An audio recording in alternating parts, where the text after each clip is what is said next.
The European Union has agreed to remove import restrictions on food products coming in from Fukushima.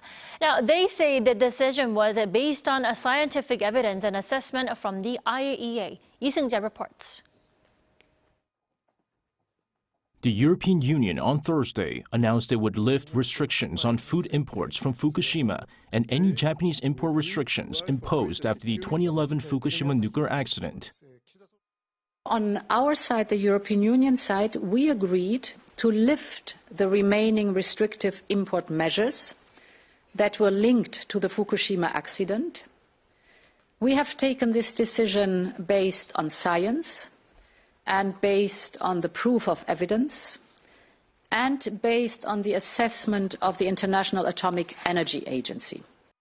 While the European Commission says that the restriction had been fully lifted, it called on Japan to continue to monitor for radioactivity and publish its findings.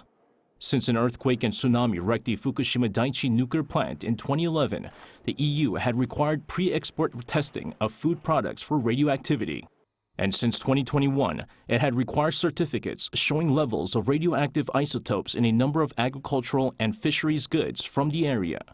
With the latest lifting of restrictions, the EU hopes that Japan will also ease restrictions on EU farm produce, as European Commission President Ursula von der Leyen said both sides had also agreed to work on removing Japanese trade barriers to EU beef, fruit, and vegetables.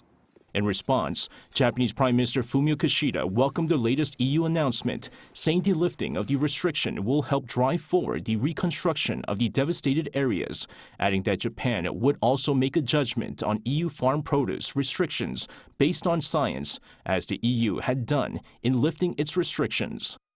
Seung-jae, Arirang News.